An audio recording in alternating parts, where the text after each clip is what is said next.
We are live.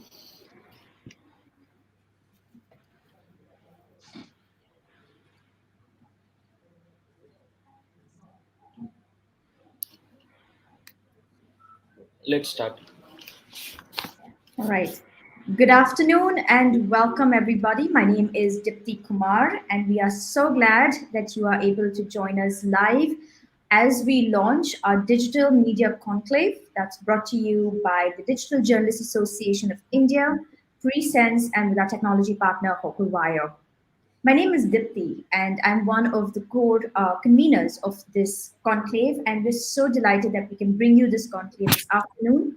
But really, the conclave wouldn't be possible if it wasn't for our founder of the Digital Journalists Association of India, Mr. Prime Point Srinivasan. Now, just a quick note, the Digital Journalists Association of India was set up in 2016, and since then, it has been at the forefront of bringing individuals, practitioners, and policymakers together at a table to talk about digital media, digital tools, and definitely the way forward. And so, in keeping with that idea, this year we launched the Digital Media Conclave, which kicks off now, with the theme of staying digitally ahead.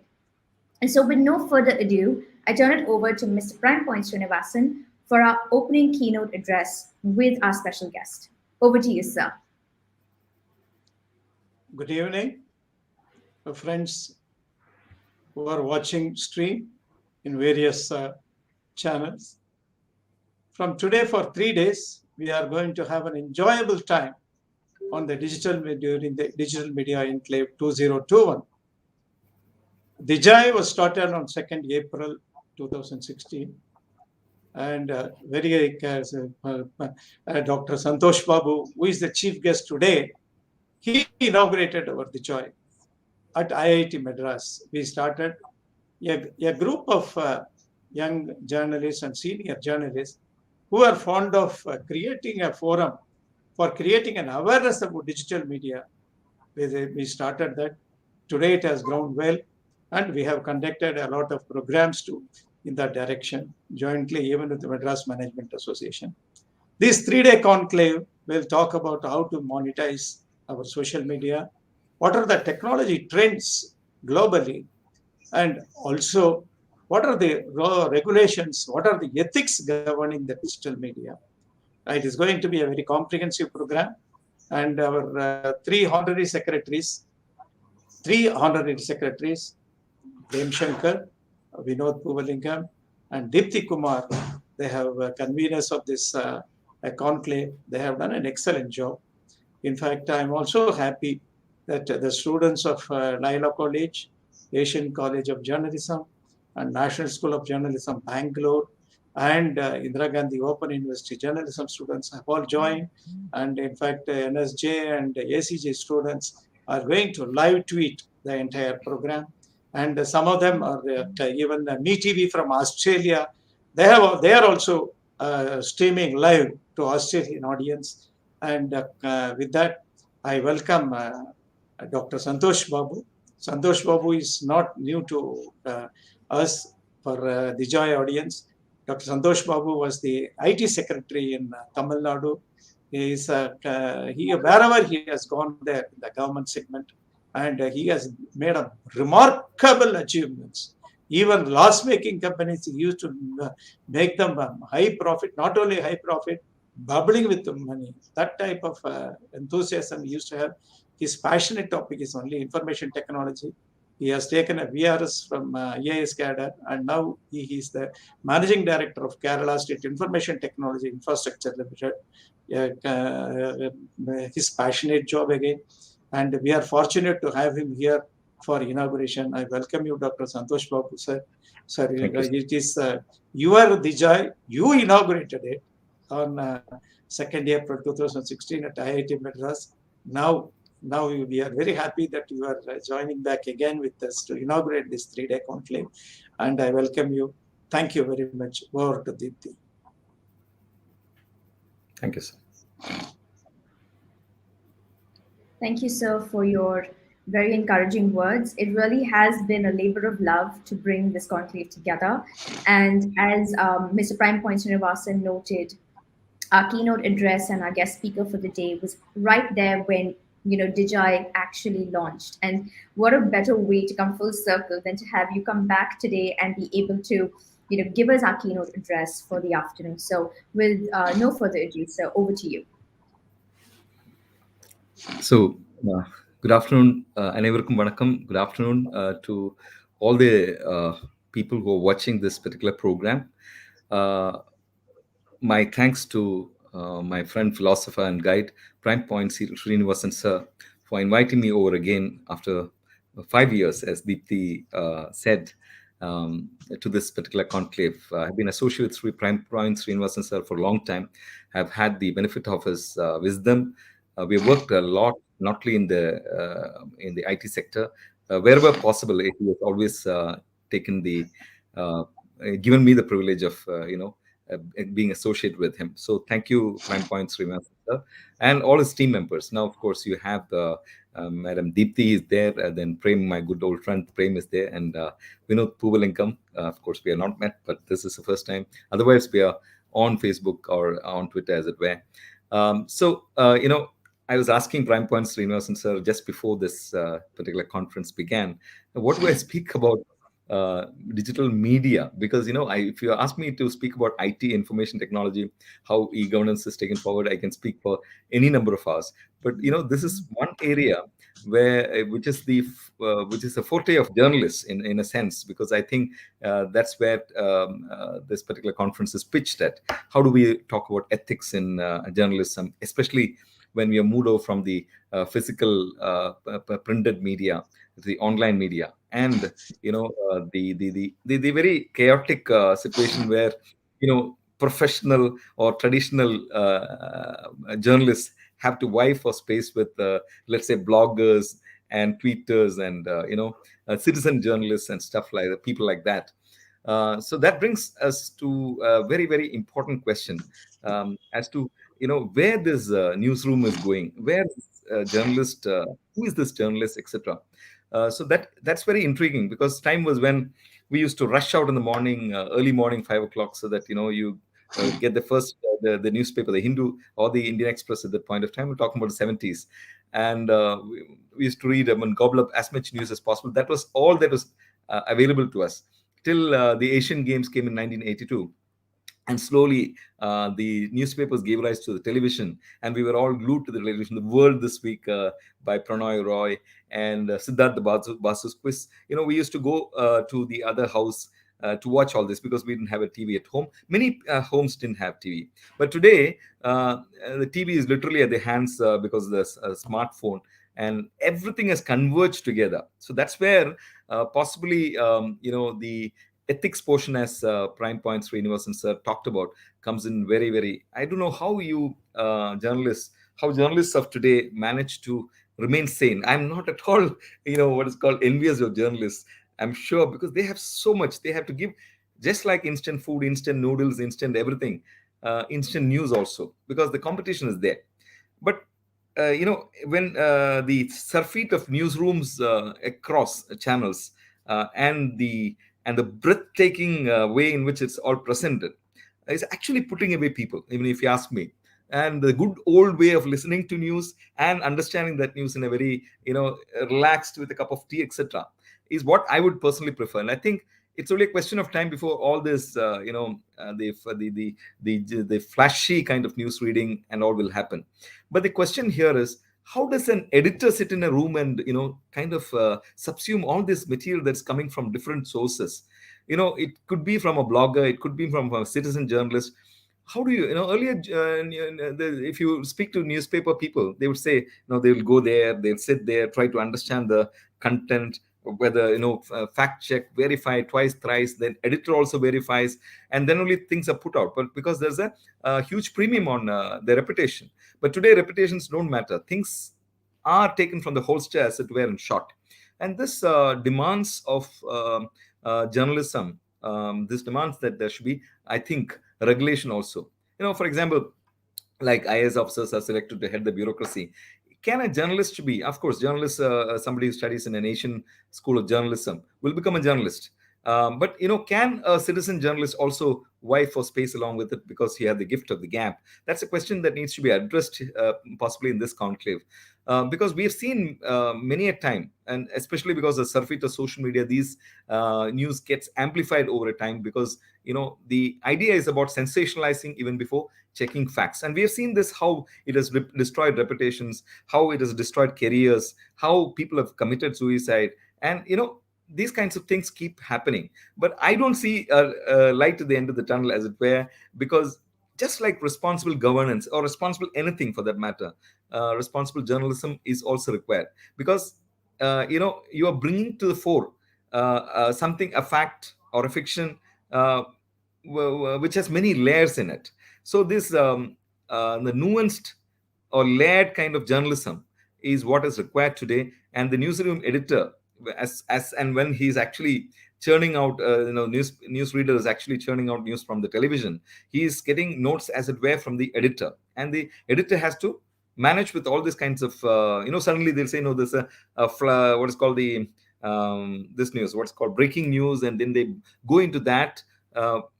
God alone knows whether these are fact checked.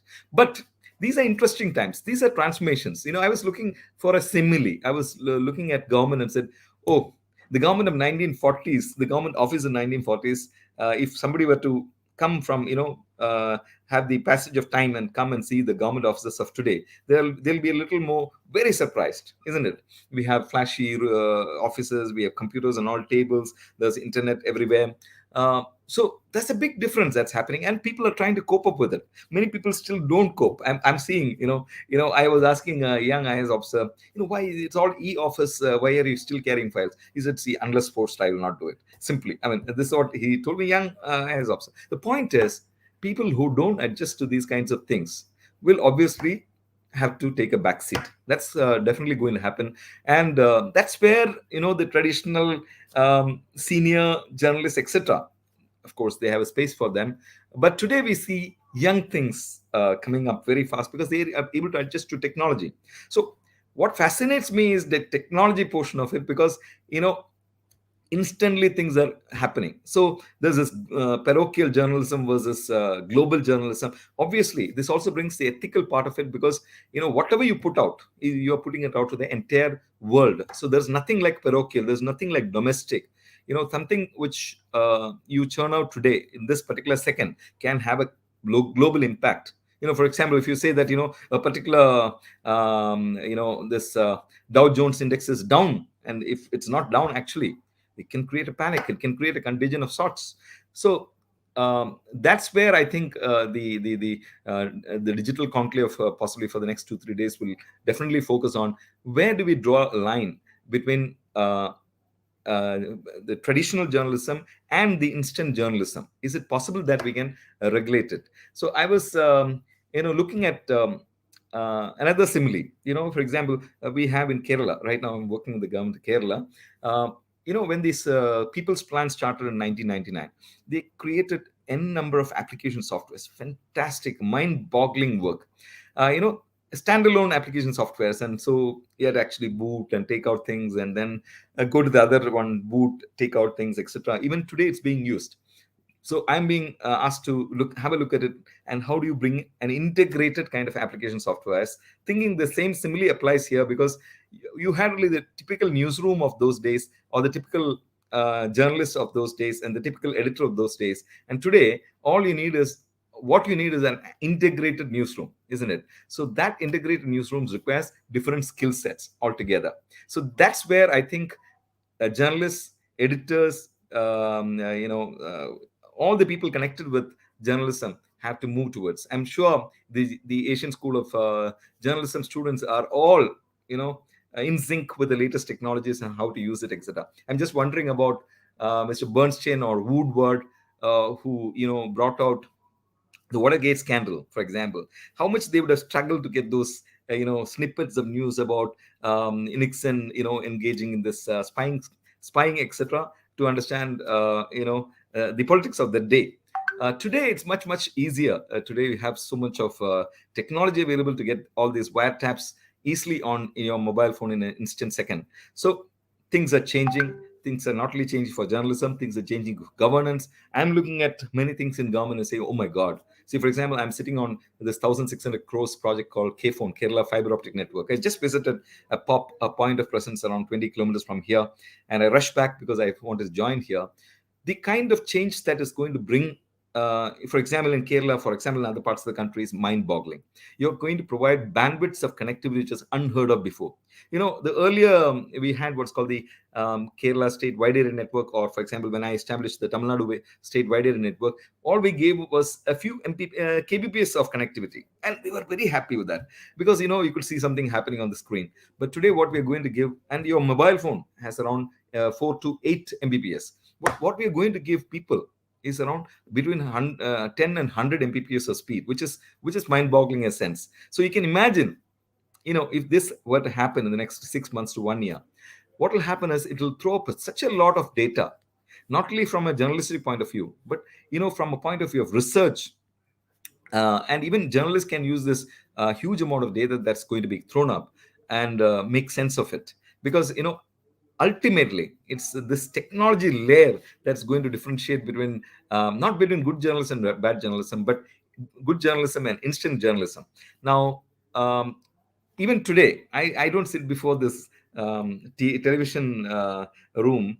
I don't sit before this television which is blaring with all kinds of accusations and counter accusations, and the general cacophony of it. I would like to sit and watch something being said in a saner voice and saner tone, etc. I'm sure traditional journalism coupled with the technology will change journalism, and the what's called the hit and run journalism will slowly die away. That's because not only are journalists consuming this, there's a wider audience sitting here who are migrate from this physical to the digital, to online. And initially it might interest them, but at some point of time they'll also look for the truth. So ultimately it's the truth that matters, and I'm sure digital journalism will kind of balance itself. I understand that there was a big online movement towards online journalism at some point, and now they say actually the percentage of people using has come down despite the surfeit of technology that's happened. That's because people are also a bit annoyed with the way journalists are communicating with the audiences. So we need to take cognizance of that, and I feel that we all, not only the journalists, the people also need to be responsible, and at some point we need to strike a balance. So those are my few thoughts, very random thoughts at this point of time. I wish the 3-day conclave the very best. I'm sure it will throw up nuances that we have not known, because you're all in the field, as it were, practicing and doing things. All I wish you is excellence in your particular field of work. Whatever you do world class. Try to do the best in the world. Try to make it the most palatable. Try to make it the less painful. Try to make it the most pleasurable. Try to make it the more enjoyable. Make the world a more positive place to be in and a joyous place to be in. My best wishes to DiJAI. God bless the team and all the audiences watching out there. Thank you for your time.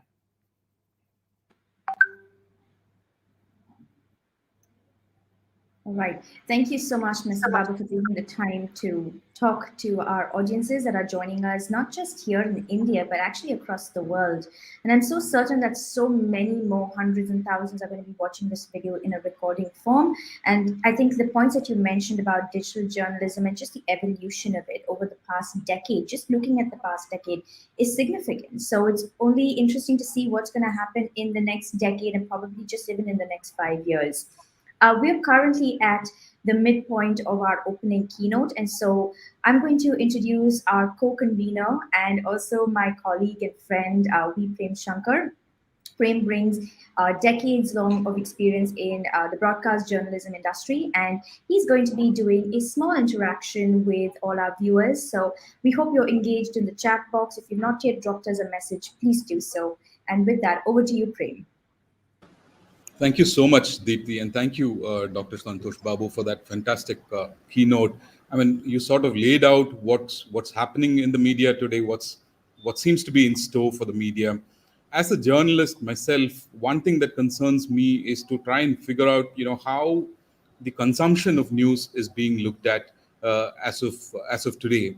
And Dr. Santhosh Babu, I'd like to understand from you, as having been a bureaucrat, having been rubbing shoulders with policymakers, how do you see the consumption of news today? You have sort of laid out very beautifully where you think this is headed, but how do you think the consumption of news is today? And because what you mentioned about instant news, that's a very, very sort of dangerous, as well as a very sort of really, that is the reality of today. People tend to churn out news quickly and easily accessible, and also to as many people as possible at the same time. The idea is, like you mentioned, instant news should reach instantly. Now, consumption of news is probably one reason for that. So, if you're consuming news through Twitter, if you're consuming news through Facebook, those are not conventional, traditional news mediums. But there are a lot of people who think that news that they get from these platforms are enough. Now, that is a dangerous trend. Where do you see the consumption of news going, and where do you see that sort of distorting how the future of news is going to be? Thank you, Prem. I personally feel that journalism is becoming niche. I mean, the newsroom is becoming niche in the sense that people are looking out for particular areas of interest. For example, if I'm a information technology enthusiast, I'll read it only about that. Suppose I'm interested in cooking and cookery aspects of it. So there are different niches of journalism itself that attracts audiences. So every audience does not read. Even if you give them a full newspaper, they'll go straight to the sports page and that's it. So they'll be interested in that. That's been in traditional newsrooms also. But as you said, now the consumption is happening mostly because it's instant. It's on Twitter and it's on Facebook. And I think while that comes, I think people also still wait for mainstream media to report, because the moment I get this, what I do is I straight away go to BBC or CNN or NDTV to check up with the veracity of this news. So that's there, because I take it with a pinch of salt, as it were, especially very sensationalized news items. And many a time I find that these mainstream media have not reported it, possibly because they are in the process of editing, verifying, fact checking, etc. But responsible individuals in the audience also would like to understand whether this particular news item is true or not. So that's my take on that. Since you mentioned mainstream media, I mean, that's a great thing that you go there and look for mainstream to sort of verify, to sort of cross-verify. And you brought up BBC's name, and that's something that as journalists we have always thought is a good model. There are pitfalls in that model also, but that's in the UK. They have a public broadcasting system. They are able to keep it independent of not just the powers that be, but also sort of represent the people and the needs of the people. Do you see a possibility of a public broadcaster? I'm not talking about a national broadcaster like we have, but I'm talking about a public broadcaster, because this thing is something that has been debated very often among journalists, about even among the audience, and mainly among policymakers. And since you are rubbing shoulders with them, I thought I'll ask you this question: do you think there is a possibility someday in the future that India would also see something like a public broadcaster, which is probably independent of the powers that be, and which represents the cause of the people and be the voice of the people?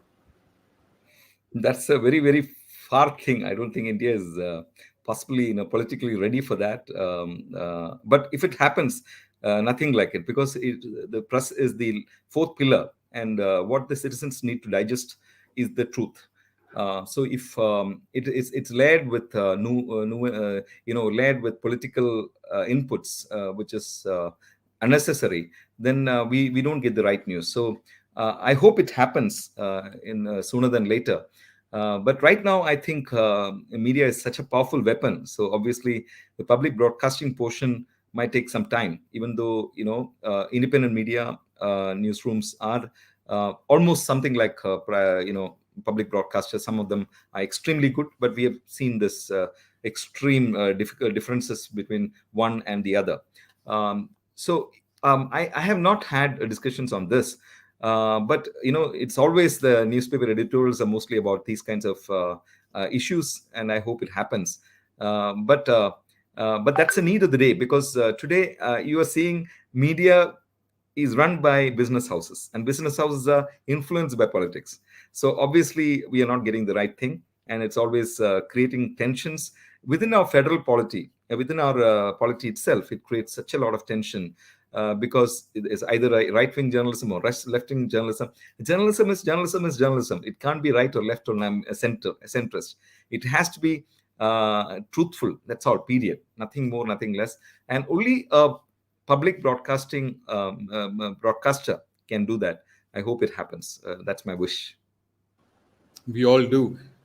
Thank you so much. Just one quick question, since you mentioned about industrial corporatization of the media, and also a lot of other powers having influence over media. Just a very quick question: does it worry you that media sometimes is being used as a propaganda tool? And since governments are also now using it, I know it's a delicate question, but our idea, we want to set the ball rolling as far as this media conclave is concerned, because we have three sections of audience here. One is policymakers, the other is media owners and media representatives, and not to not to leave out the learners and the student populations that is watching this. So quickly, do you think that it is a cause for concern? Do you think that's just par for the course, that soon things will come back to normal? Or how do you view it as somebody who's seen the other side of the table? Yeah, it also depends on what's my ideology. I'll be looking out for, if I'm very ideological, not centrist or left or right of the spectrum, then obviously I'll be trying to consume that kind of news only, and I will feed on it, and I will try to, if it is a social media thing, I will make it viral. So it's both ways. If people are not looking for trolls, and people are not they're looking for very neutral news, and which is straight clean news, then the penchant for having that kind of thing will not be there. But right now, we are a little voyeuristic society, so we'd like to have the spectrum of audiences. So as just like what vote bank politics, there'll be niche journalism, as I said, and there'll be people willing to consume that kind of news. So that's what I think. And so finally, you said mobile, TV, newspaper, everything is moving on to mobile. Is that how do you see that playing out for the media as such? Is that a good thing? Is that a bad thing? I think it's a good thing, because this has come to stay. So this layered kind of new editorials have to be very layered. At the same time, since they're getting from different sources, the editors have to couple it all together and bring it out as new. And what more a better way than informing the citizens, the news of the day, or an editorial, etc. This is going to happen, and people will definitely move away from the newspaper, especially because of COVID and all. Today, we have stopped taking the newspaper, although I just carried the Economic Times today just for the nostalgia part of it. But everything is available on the mobile phone. And I have a feeling that digital journalism will at some point overtake the print media. Whether it's good or bad is out for the jury to decide. But today, as consumers also, we are also fast. We don't care. We don't want to read lengthy editorials, etc. We just need to have the essence of it and move on. So that's the way it will be. It will be mostly, every system is moving towards digital. So media will always be also part of that movement. So I think maybe 10 years, as Madam said, after 10 years, 20 years, what will be like, I can't even think about, because things are moving at such a vast speed, huge speed. We are not able to make head or tail of it before it hits it. But take it from me, this technology will overtake most of the traditional skills that we have, and we have to move on with newer skills. And especially, I forgot to tell about the emerging technologies. Artificial intelligence and stuff will play a huge role in giving media to the citizens, the way they consume it. For example, when the moment I click something, the algorithm knows that I like this particular thing, and I get that kind of nuanced the content. So content management will become much more easier in a very digital so what's called mobile smartphone platform. So that's my feeling of it on it. All right. Thank you again, Mr. Babu, for taking the time, and thank you, Prem, for engaging Mr. Babu in such a candid conversation. I think what you both did is you've previewed our 3-day conclave in the last 5 minutes. And so with that, I think it's time to go ahead into our actual panel. The first panel for our conclave this afternoon is going to address the question of how do you build sustainable newsrooms? And we have two amazing leading women in the field of digital journalism, and Vinoth Poovalingam, who's a co-convener and the honorary secretary at DiJAI, is going to be moderating this conversation. So if you've just joined us on YouTube or Facebook or maybe somewhere else in this world, from Australia or elsewhere, please do drop in a message in the comment section. We want to keep this conversation interactive. So if you have a question for our panelists and for our moderator, please go ahead, use the chat box and put those questions down. And with that, it's over to you, Vinoth. Thanks, Deepthi. Thanks a lot, Deepthi. I think that was a wonderful session.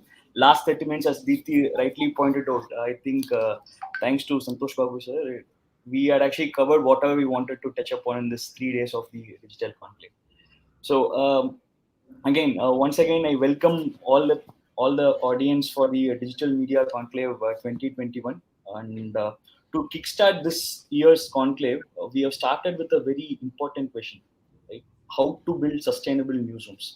This is something which most of the entrepreneurs, most of the independent journalists, everyone whom we interact with as a technology person, we keep getting this question from a lot of us. And to discuss this, we have got two of the most prominent personalities in India in terms of solution-based journalism.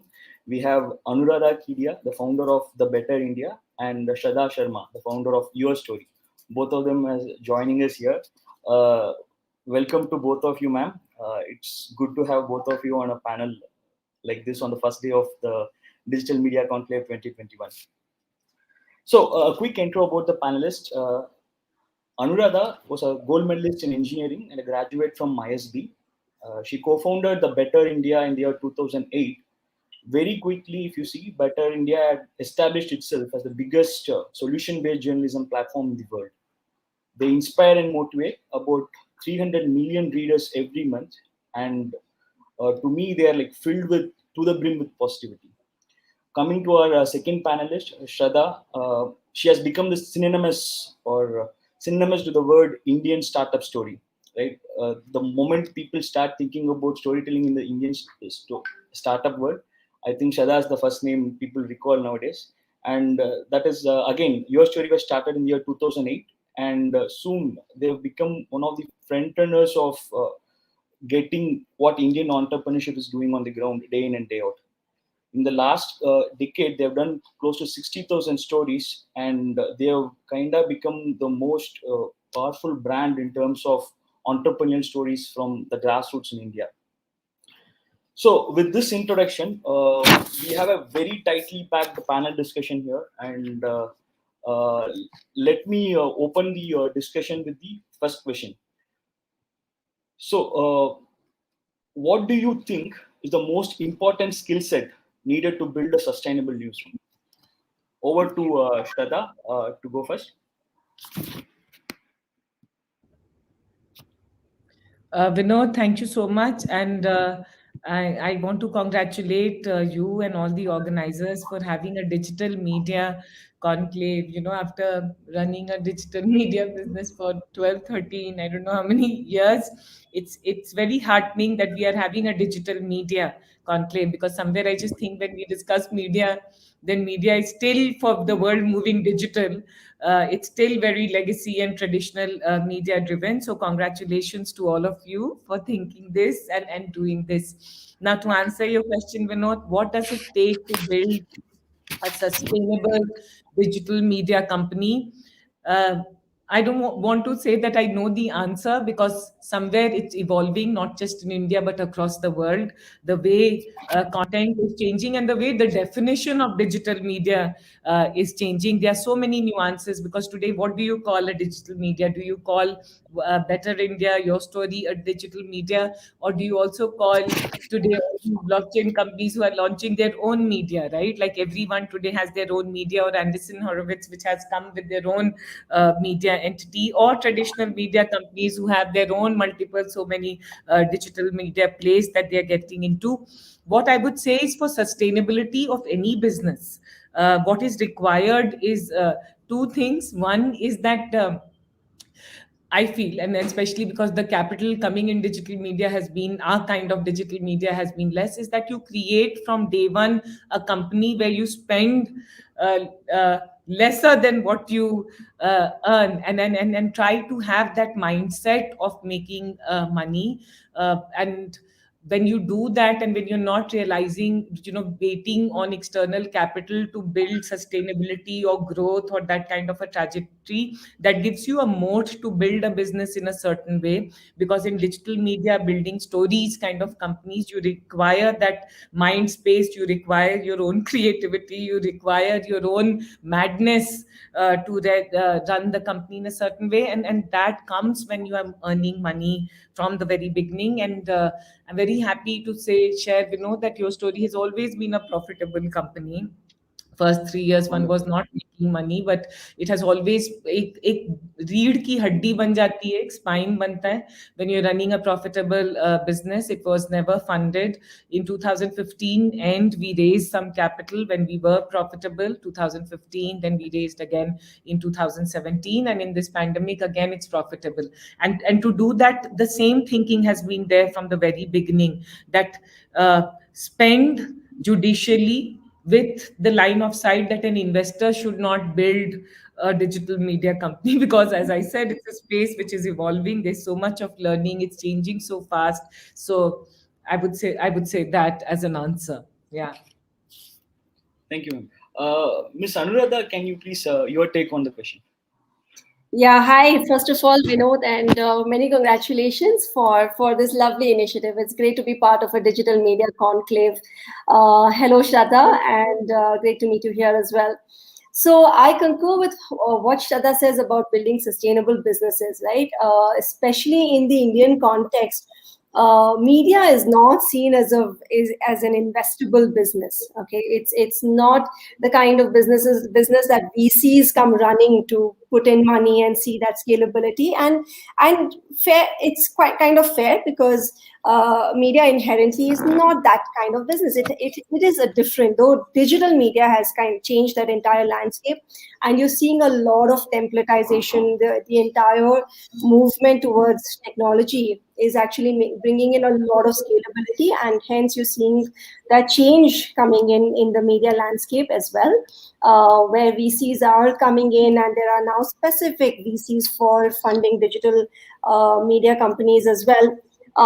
But if you want to look at it from a sustainability point of view, you have to look beyond external sources of funding, right? And you have to build very solid revenue streams in-house. Okay, so when we started in 2008 as well, and from till the time we raised our first round of funding in early 2015, the focus was always to keep our costs low, right? And how do you grow without really building on a huge expense sheet, right? And the way we built it very uniquely was by building out this entire huge network of freelancers and contributors, people who reached out to us and said, we want to share stories with you. And, it just built on the back of a huge network of over 500 contributors. So you have to find your own mojo in that sense. What it's going to take, especially in the first few months or years, whatever it is, while you're bootstrapped, how are you going to ensure that you have growth while you're keeping your costs low, right? I would also look at sustainability, especially in my case, from two lenses. One is sustainability from a revenues point of view. The other is sustainability from a purpose point of view, right? Being a purpose-driven organization, at the Better India, we lay equal emphasis on both of these aspects. So we make sure that we are focusing on creating greater impact while also ensuring that our revenues continue to grow and help us to do more. So in a nutshell, I think the most important skill to build any sustainable enterprise is to define what your key sustainability metric is, the one that spells success for you, and then build processes around its growth. We really have to go around it that way, and there are no two ways to define that.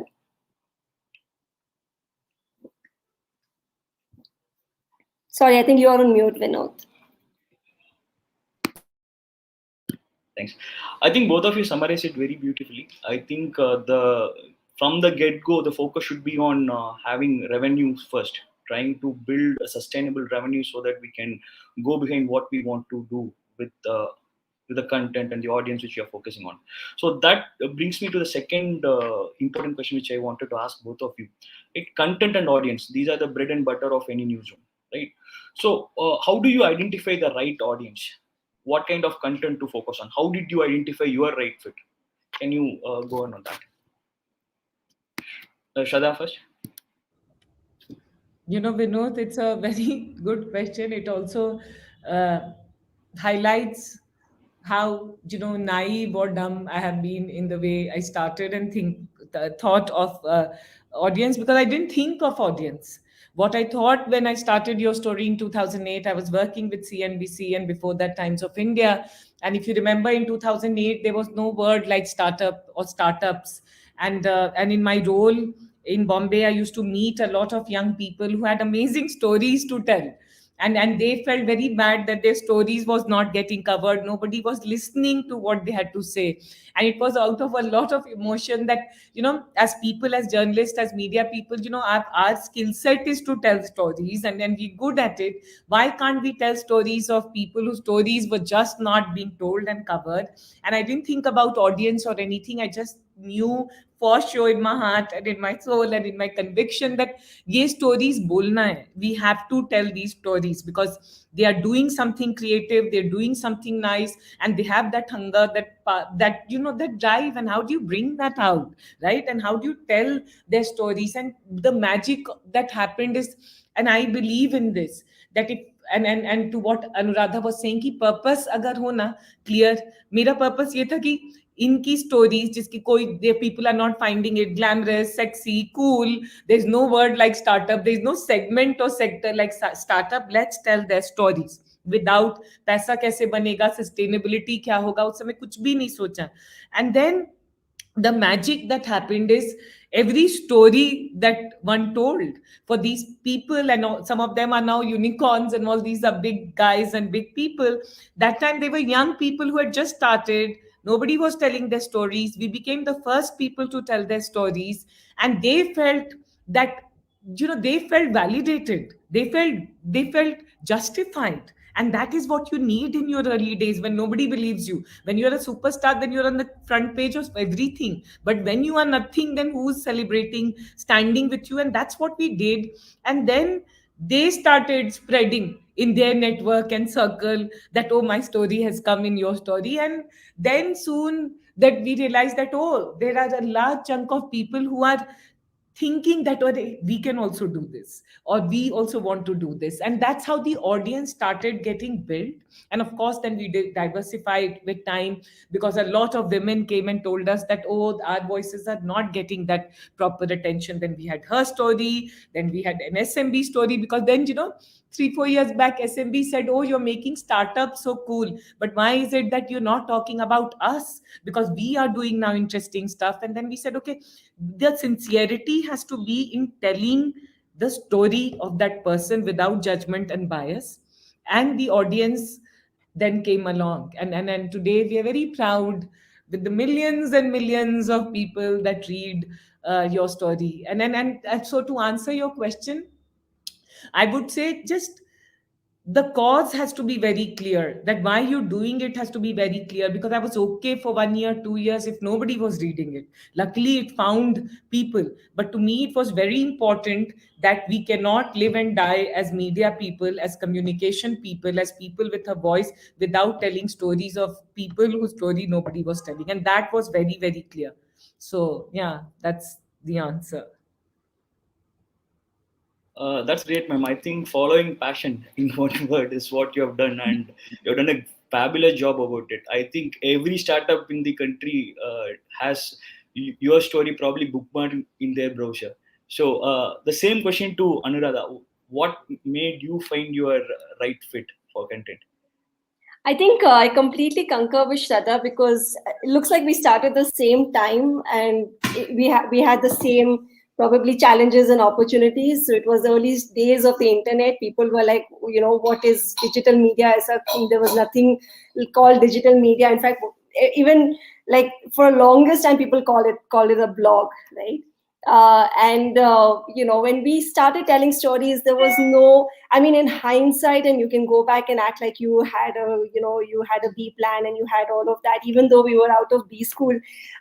This was just a passion project, right? It was about telling stories of change, of the people whose voices were not heard, who were doing great work. We saw people around us doing great work, but those stories were just not reaching mainstream, right? And mainstream newspapers headlines were still screaming, scandals and corruption and crime, when there was so much else to talk about. Where was the news that you could use, that you could understand, that you could get informed by, that you could get inspired by?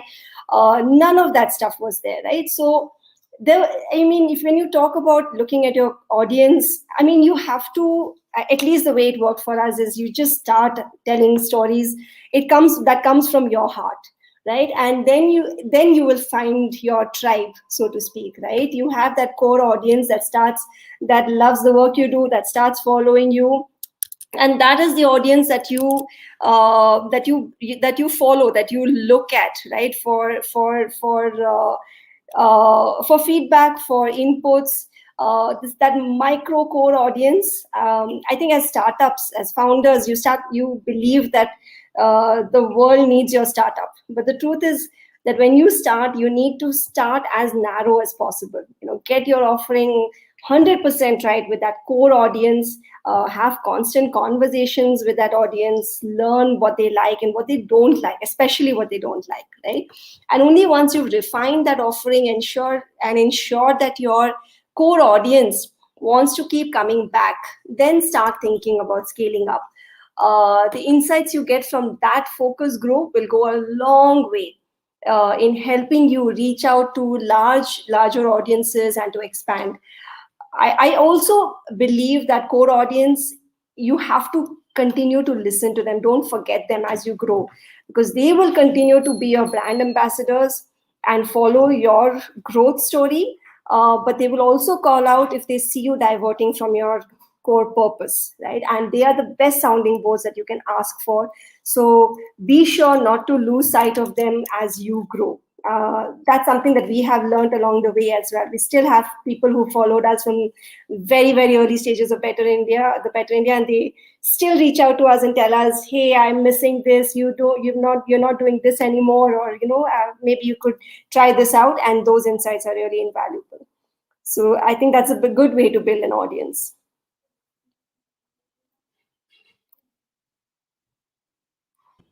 Again, your mic is switched off. Vinoth, you've been talking on mute. I'm sorry.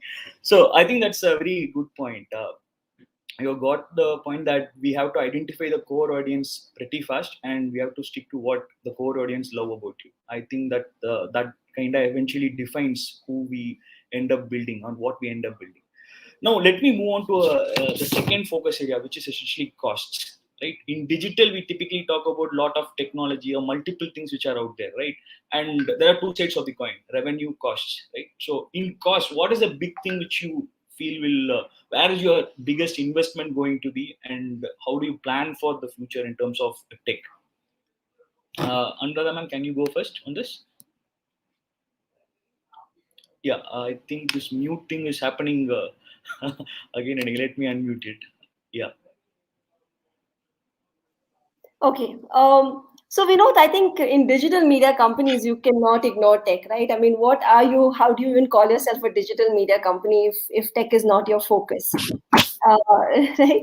So I think investments in technology is extremely important. You have to be technology first. Everything that we have done till now, I think one of our largest investments have been in technology. And you can't ignore that, but that's also what helps you scale up and grow quickly, right? That's what differentiates you from traditional or mainstream media. That's what gives you that scale. So investment in technology is something that is critical and is core, and that's something that you have. The best thing I think now is that also technology has grown to such an extent that you have so much out there in terms of tools that are free to use, that you don't need to really build in-house. There are so many things that help you scale up and learn quickly, and that's something that actually enables the ecosystem to grow much faster. So that those tools have helped us immensely over the years, whether it's Slack, whether a lot of tools that we've been using in-house as well to scale and grow. So Great, ma'am. Shradha, can you comment on the cost part? Yes, Vinod, cost is something I hate. All of us hate cost. Right?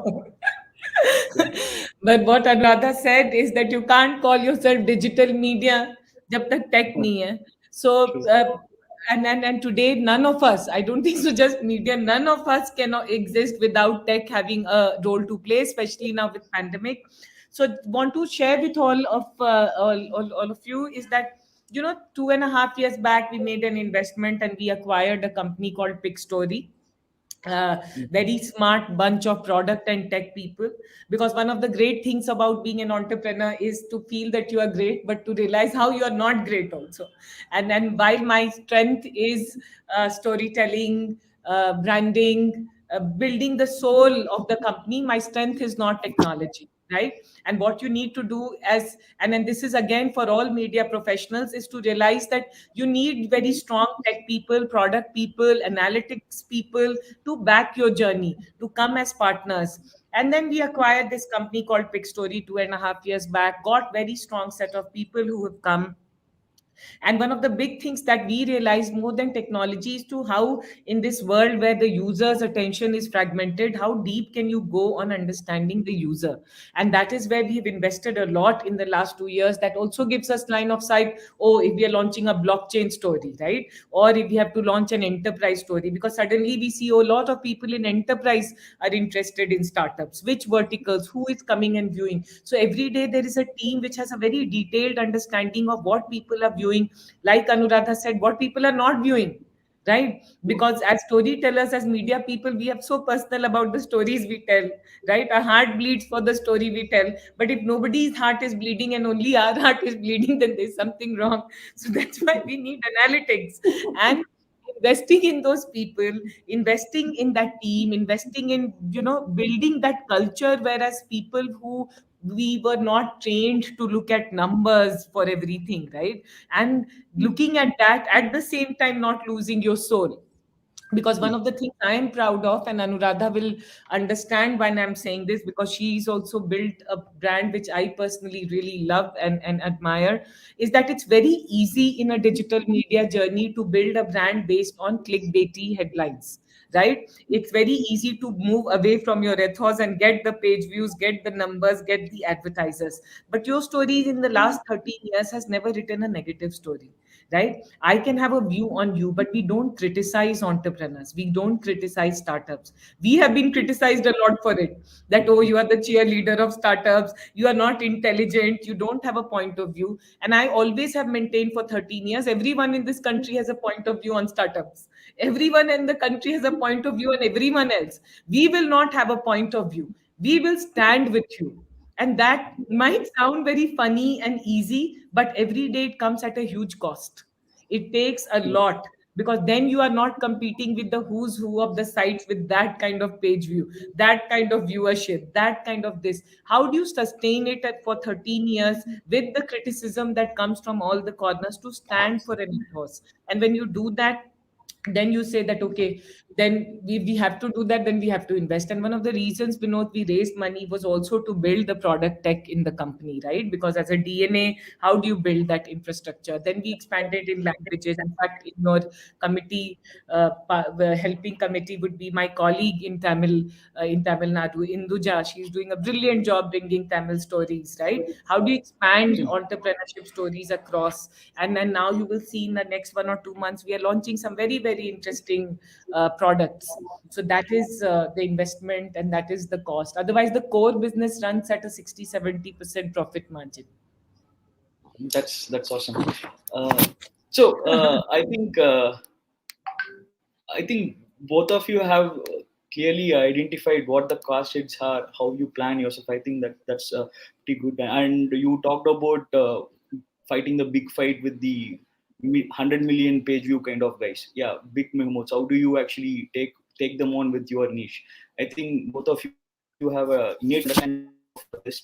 Let me move to the next part. From cost, let's start focusing on revenues. I think in the starting, you guys told that there are multiple channels which we need to look at. And I think Shradha also pointed out that we have to start revenue first. And I think Anuradha concurred on that. Right. So let me talk about what are the various revenue channels you are looking at. Where are your bids for present as well as the future? Where do you guys bid for the big chunk of revenue going to be? Let Anuradha go first. Sure, yeah, so I so totally concur with Shradha, and I hear her when you say you can't, like in India, and I think this is not just an Indian phenomena, all across the world, negative news sells, right? Why is it that every media organization that has ever been successful has only been successful on the feet of negative news, right? That's what it stands on. So to come out as digital media companies, as fledglings, and trying to establish yourself in a space dominated by huge, corporate media companies, and take a stand that you will not report anything or talk bad about people. I mean, you're based on positive media, positive affirmation. It's not easy, right? Coming to your question, Vinoth, about revenues, it's a multi-pronged approach. I think any company that wants to set itself up, and in this day and age, you cannot be resting on one area or one concept and say, yeah, this is it. I have figured out the holy grail of making revenues and staying profitable. While we have been profitable from the year of establishing ourselves, and we continue to be so, it is always, the way digital media moves and the way the world, the consumption of news and the news patterns, content patterns and everything keeps changing so quickly, right? At a breakneck speed. Every 3 to 4, 6 months, you see a new platform. Everyone's moved to somewhere else, and if you're still on that same old platform, you've completely lost the game. So you have to keep updating yourself all the time. So do your revenue channels. You need to explore new ways, new areas, new customers, new formats. What all can you actually look at, right? So it's been challenging. It's been amazing. But from the beginning, when we started, the way we looked at it is we were going to avoid programmatic revenue streams. Okay, I think that's very, very old-fashioned. That's not something that we have ever focused on, and it's not really the right way to build your business. So I think traditional media, when they're moving to digital, that's the first place that they focus on. It also comes from the kind of probably the old mindset, and also the scale that they have. They think, okay, this is, if you crack that, that's good enough. That is good to a very, very small extent. The way you need to build revenues is really identify your strengths and then understand how to monetize those strengths, right? The way we have done it at the Better India is to build communities. And then to monetize those communities, right? So for us, the largest, revenue stream for the past 2 years was e-commerce. which we recently, got acquired. So those, you have to explore very, very unique and different revenue streams from the way the way media industry has been thinking. It's always been ad banners and, and traditional advertising and all of that. Even when we started, we said we will not do advertising, but we will do, sponsored posts where we get corporates to come in and talk about causes that we believe in, and get their support to amplify the voice, of different causes, and create and do campaigns along with them, co-create content, all of that. So I think you have to find your differentiation in a market that is so crowded and so noisy, and establish revenue models that are unique to you and that monetize your uniqueness as well. That's great. Shradha, can you go on this with respect to revenue? Where are your channels going to be, and how do you plan for that, for the future, present as well as the future? Vinoth, I love revenues. And anyone who, I want to tell everyone watching, don't believe in any other story. If you are an entrepreneur, and if you're going to be an entrepreneur, don't believe in the changing trends and what investors and the world says. Always keep a line of sight on the revenue. Otherwise, जो भी सुंदर सपना है वो टूट जाएगा, क्योंकि पैसा सबसे बड़ा सत्य है. So while you have passion, you have to cultivate the DNA of thinking about money. And for me, the way I see revenue is that for us, there are four things. One is that, and it has taken time, is that create IPs. And then we've created IPs. I don't know if you've heard of a property called TechSparks, which is one of the very high revenue drivers with a profit margins of around 70% that we have over there. Then we have we work with all these large multinational brands, be it Microsoft, AWS, Facebook, and all of that. We come up with a lot of interesting properties, right? Like we have IPs, which we co-create branded solutions for that. And there's a investment that we've done in the video teams where we create a lot of very interesting content and video content for these. Third, our latest foray has been, we've launched a subscription product called Captable. I don't know if you guys have seen that. That comes with analysis. And then if you haven't, then please see it, please subscribe to it so that we make 2,000 rupees or 3,000, because it has some very smart people who come and then building, and then we come up with a story, exclusive story every day, because subscription is something that we said should be in a basket and mix of things that we do. And the fourth thing, how do we make money? Like, I'm just thinking that fourth thing where we make money is, yes, one of the things where your story saw an early moat, which we didn't realize, but we realized with time, is that we have very good data of companies, right? The intelligence around companies, startups, how they have grown, what technology do they use, how much investment they have found. So there's a lot of data and intelligence around companies. So we work with a lot of large enterprises today to do a lot of curated hand-holding exchanges, hirings. It's like a B2B consulting part of the business that we do because of the data that we have collected in the last 13 years, which was not by design, honestly, which one learned along the way. And I think that has become a good IP because there is a team which really makes sure that we have fresh data intelligence. In fact, as we talk today, we are launching something called Unicorns of India, which is a very interesting thing, where you see real-time data on all the unicorns in the country, like all the parameters, different parameters. So that's one of the lines of businesses that we have. So yeah, it's a good place. And of course, the diversification that we did with story, SMB story, enterprise story, blockchain story, like so that also helped, diversify the revenue that one could make. That's great, ma'am. I think both of you, I think, are very focused on what you. I think as we started the discussion, both of you started with the same thought process that revenue first, then we can follow. Again, you can stretch the passion, but you need to have revenues to follow your passion. So that's great. So let me ask one final question before I take a couple of audience questions. From me, the last question would be: when can one rest assured that your newsroom is self-sustainable? When can you get that kind of a thought process in your mind? Shradha first. When did I have that in my mind? Yeah, that I am sustainable, this is something self-sustainable? When did you have that in your mind, and what was the metric which was going behind your thought process? Honestly, I started with that, Vinod.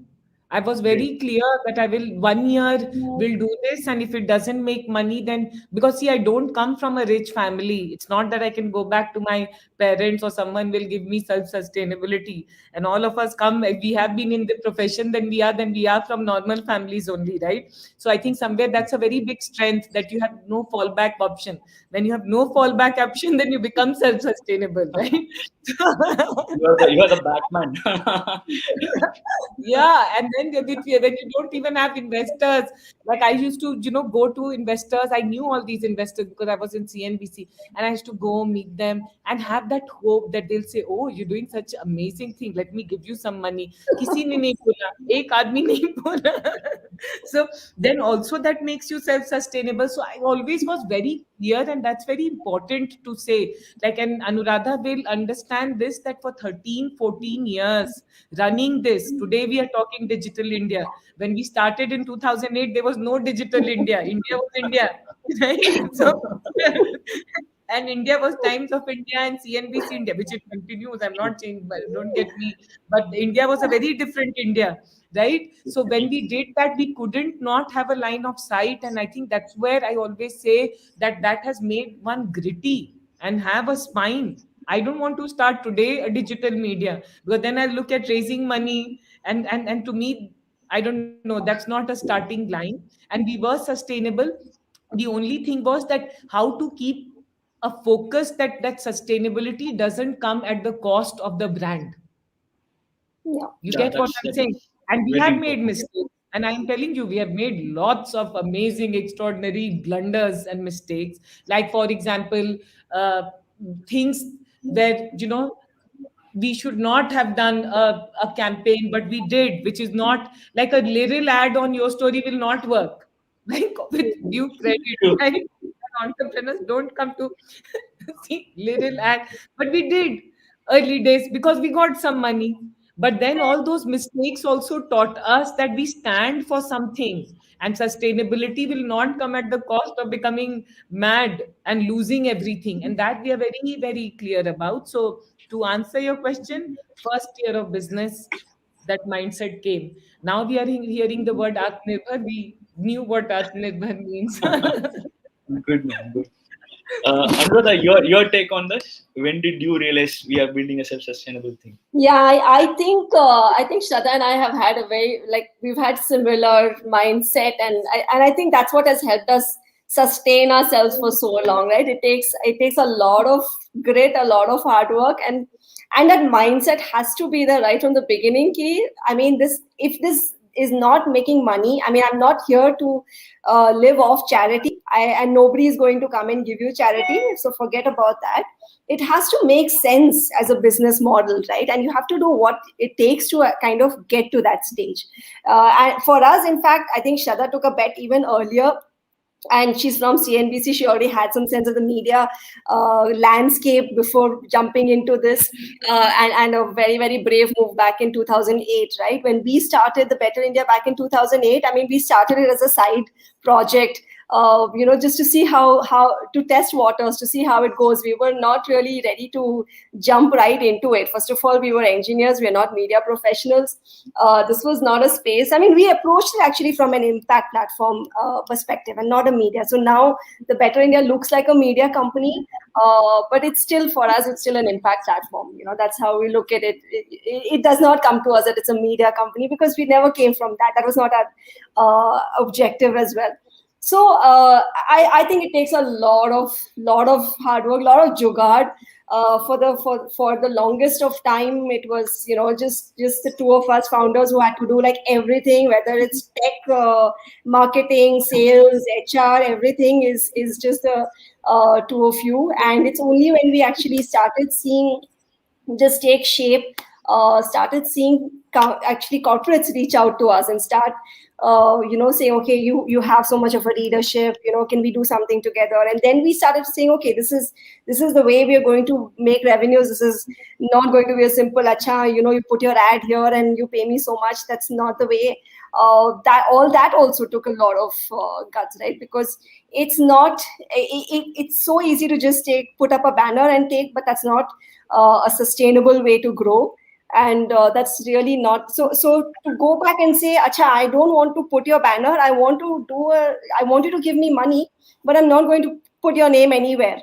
Like, which corporate in its right mind will say yes to that, right? And this is, we're talking in 2014, 15, and all of that, right? So it was definitely a crazy time to come till here, where corporates now say, "Yeah, okay, I want to talk about causes or purpose, and I don't want to mention my name," right? So it took a long way to get here, but it's just been amazing, fantastic journey. Like Shradha said, everyone makes mistakes, but to have a certain set of values that you begin with, right, and to keep evaluating yourself every now and then and see, are you on the right track? Have you set guidelines for yourself? Are you following those? All of that is super important. So, Vinoth, in simple terms, to answer your questions, I don't think you can ever be self-sustainable. Okay, you can be sustainable, but self-sustainability is like saying you'll have an engine that's running without power on its own all the time. I don't think that's possible. I think there's no substitute for hard work and innovation, especially in the digital media world. You cannot take your eyes off or your foot off the pedal and expect it to keep running. So there's no such thing. I don't believe that it can ever be self-sustainable. Yes, you can reach a certain stage where you are sustainable. You are getting more than you get. Your revenues are higher than your income, your expenses, all of that stuff, right? But you take your eyes off for a minute and you're doomed. Okay, so you can reach a stage where you set up everything, you have processes, all that is happening, but innovation and your hyper focus on that is super important. Well, that's a wonderful point to make. I think we should probably change the topic from self-sustainable to sustainable newsroom. But yeah, I think we need to be on the run in terms of getting what's happening in the industry, keep going behind the innovations. I think both of you almost talked about the same things in terms of where the next money is, whether we are relevant to today's society, are we getting the right content out there, are we talking to the core audience whom we are addressing to, and examples of little good confessions to make. So that's really wonderful for hearing that from both of you. Let me take a couple of audience question, and first question is from Jyoti Shankaran. So he's asking, what's the best option for a media house, in-house tech or total outsourcing? Shradha, I think you already touched upon this during the discussion. What would be your take on this question?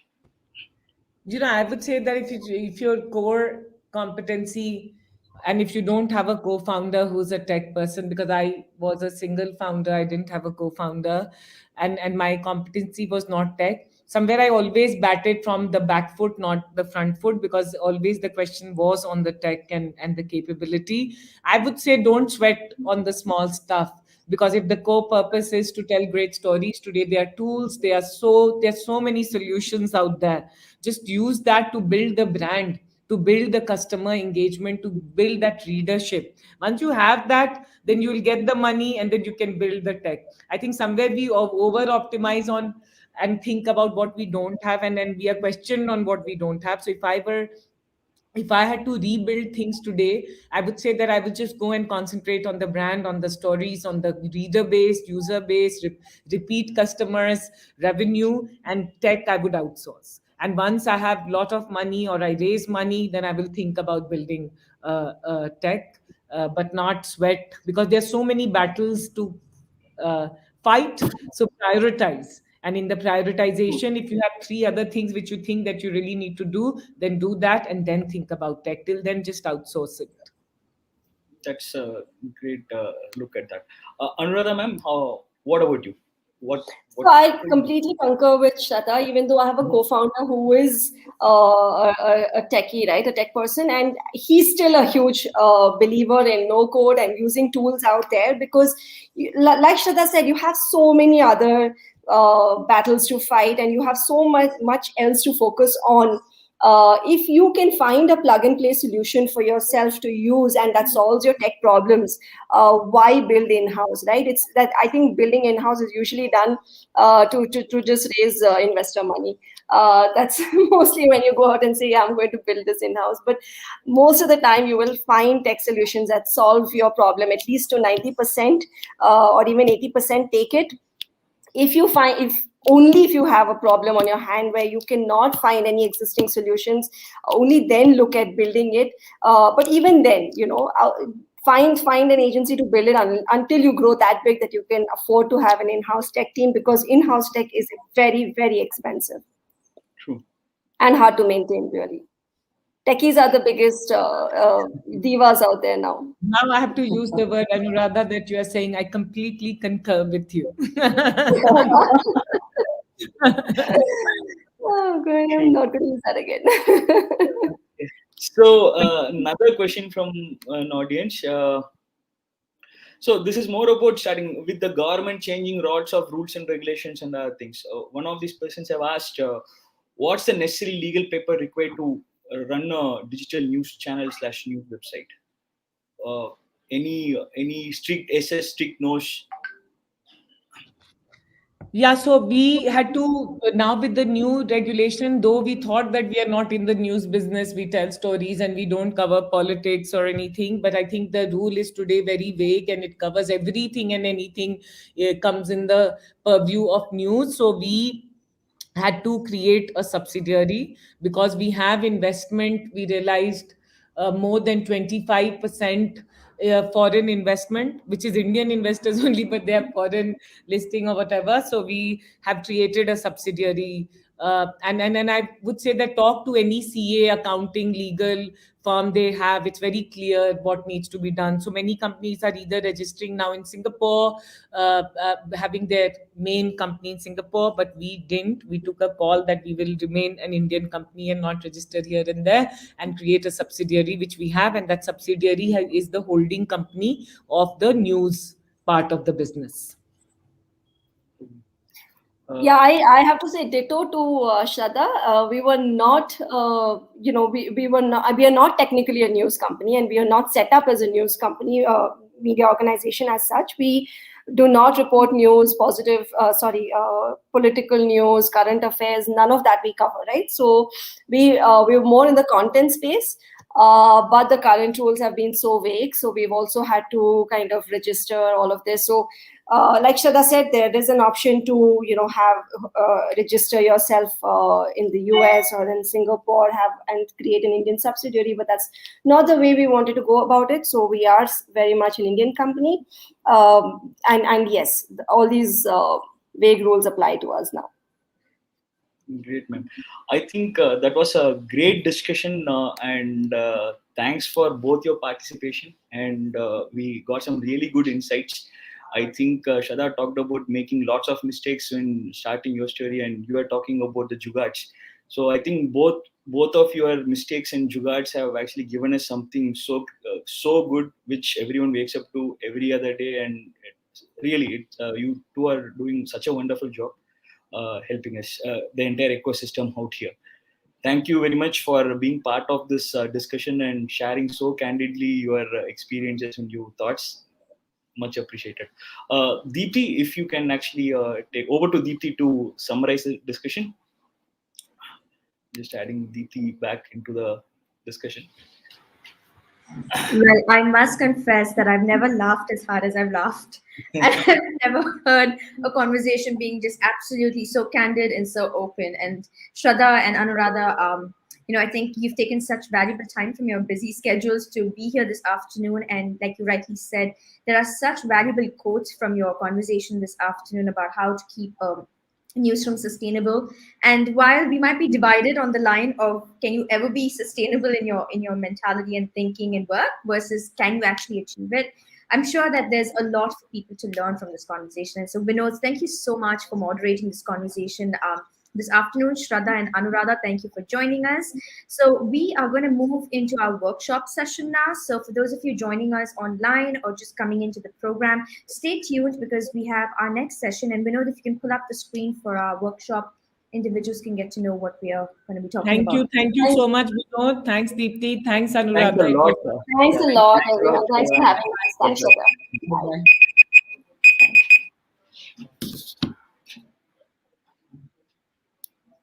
All right.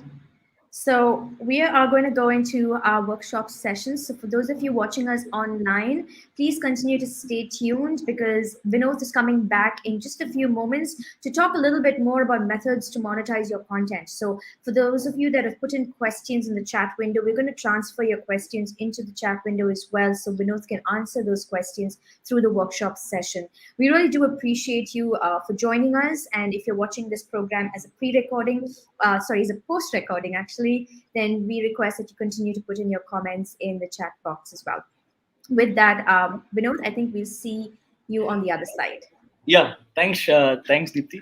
We will reconvene at 4:30. Yeah, thank you.